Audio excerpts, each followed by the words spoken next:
Let's go over how to send books securely and safely to CGC and eBay. And I'm also going to announce the winner for these 2 books that were donated from Amelia last week. And please leave a like if you don't want to have your books sent like this anymore through the mail. For my 1,000th subscriber giveaway contest, all you need to do is like, comment, and subscribe to my channel, and you have a chance to win this Darth Vader number 3, first appearance of Dr. Aphra, 9.8 in a CGC. Good luck, everyone. How's it going, everybody? My name is Jordan, and welcome to Basement Collectibles, and if you like comics, toys, arcades, and movies, please consider subscribing for more great content. I'm sure most of you watching have no issues with shipping your comic books or toys or anything collectible to CGC or anything that you would sell online, but I'm still finding that I'm getting people sending small cardboard envelopes that can obviously easily bend the comic books, or just taping with clear tape in a Ziploc bag on cardboard. I've had cereal boxes sent to me with no plastic or cardboard, bag or boards on the actual book itself. But again, it's not really eBay or it's not really comic book sites, but I just thought maybe I'd create a small list of things that might help you along the way, or if it's your first time sending your books to CGC, or it's your first time selling on eBay or anything online. The materials that I use for both sending books that are bought online and to CGC, most important is the blue painter's tape.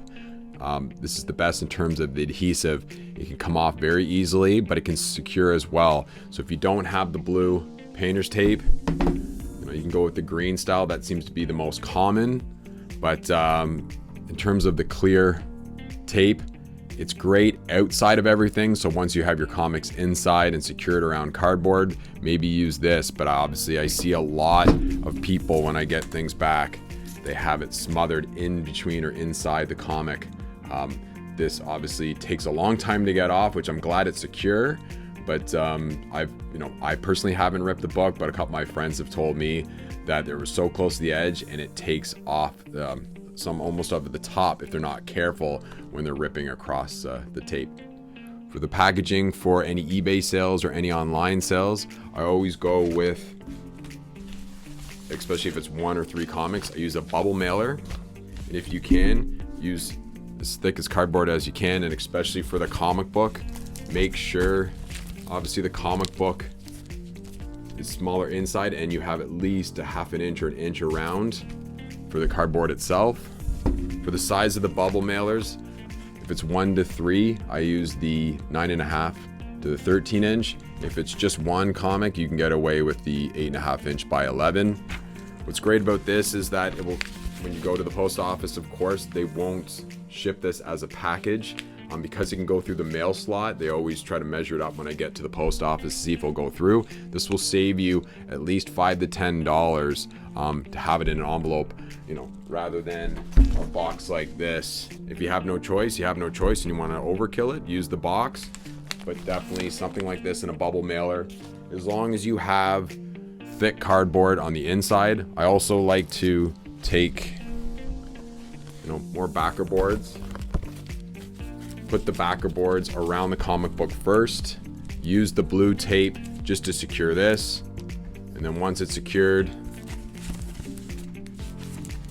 I put it in between the cardboard and sandwich the cardboard. Then I take more blue tape and I put it around it, so at least the tape's hitting this backer board as opposed to the comic book. And then once this is sandwiched, I use the green tape and I go around here, and then I slide it into the bubble mailer. A lot of people, and I like to use too, they use the pull tabs and they use arrows or numbers. So if you have the time, best time to do this too, if you're watching something on TV or a movie or YouTube, just have it on in the background so it doesn't feel like you're spending a lot of time on this. And use the pull tabs, just again curl the tape around too, and that definitely helps for again anything online, or especially once we get into the CGC submission.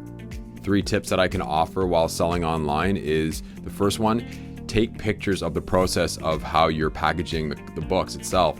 So I start off with putting the book on, above the materials that I'm about to use.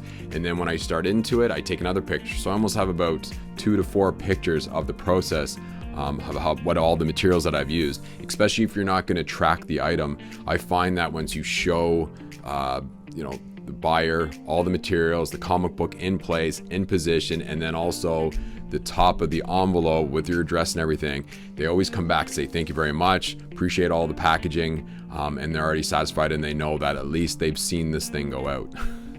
If you plan on selling more than the odd comic book here and there, definitely source out your material cost. I started off at Staples buying the bubble mailers and the bubble wrap. The bubble wrap itself cost me between $10 to $15, and it was a small roll. So I started calling moving companies and supply companies, and I was able to get in bulk, if you have the room, the bubble wrap, which would only cost me about $35. Started buying more envelopes from other places. So definitely keep that in mind, and especially on eBay and that, make sure you cover the costs in your shipping costs, not just the shipping part.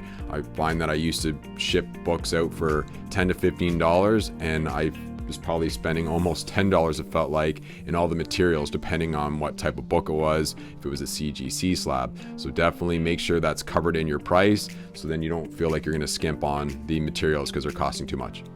For eBay, if you're looking to get a positive feedback, like I was saying before, send some pictures to the buyer, let them know how it's going, what you're using, but also write a small message on the outside of the cardboard in between the book. Just leave a message again, thanks again, you have great taste, please leave some positive feedback if you can. Just write something in your own handwriting. That seems to go a long way, and most of the time you'll get a positive feedback from the buyer. I'm sure this goes without saying, but definitely keep all your packing material that has come back if you're buying comic books online. So either from CGC or anything online. I find that I get a Gemini mailer most of the time that when I'm buying books, so I keep all those. So I've never had to worry about buying Gemini mailers.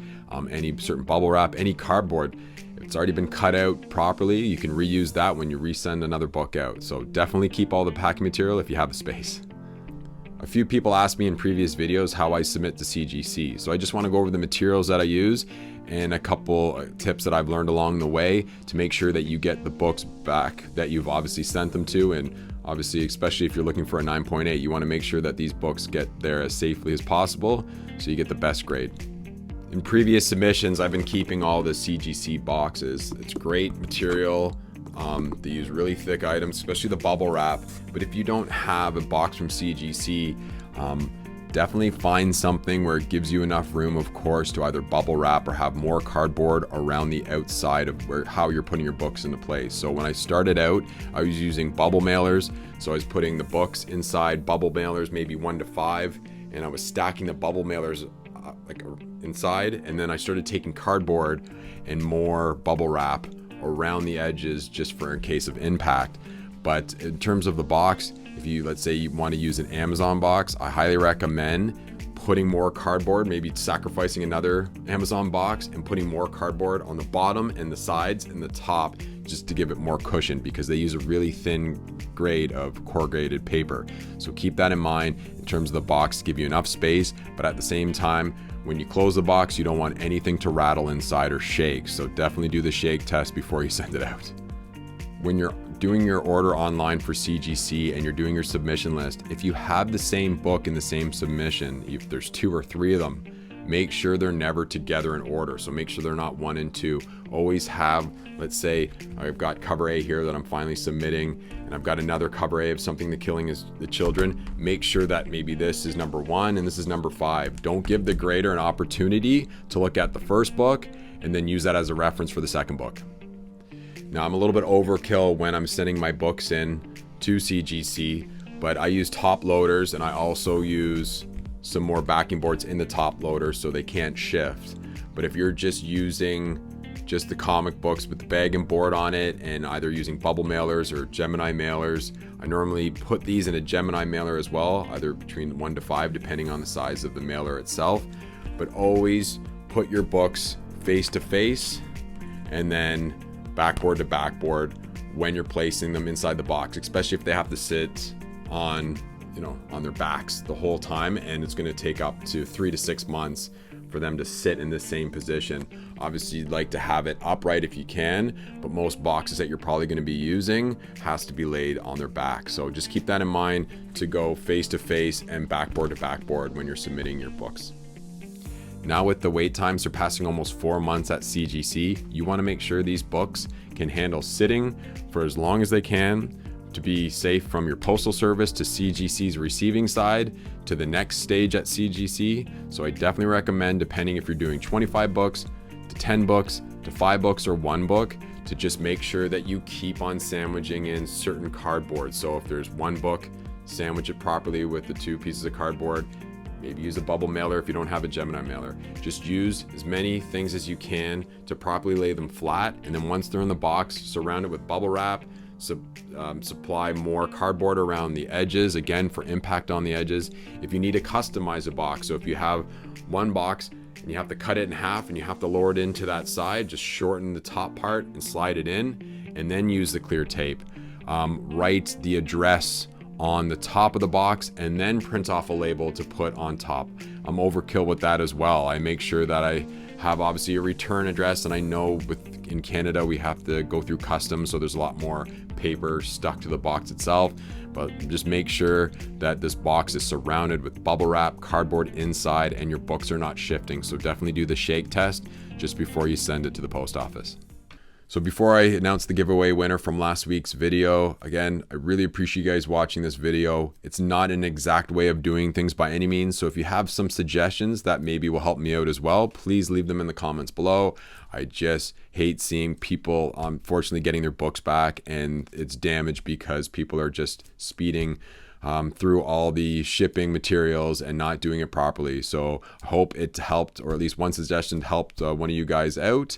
And for the giveaway winner for the Something is Killing the Children, that was donated by Amelia. The winner is Kevin. Kevin, congratulations. I will have my email in the description below. So please email me your contact information and I'll have this shipped ASAP.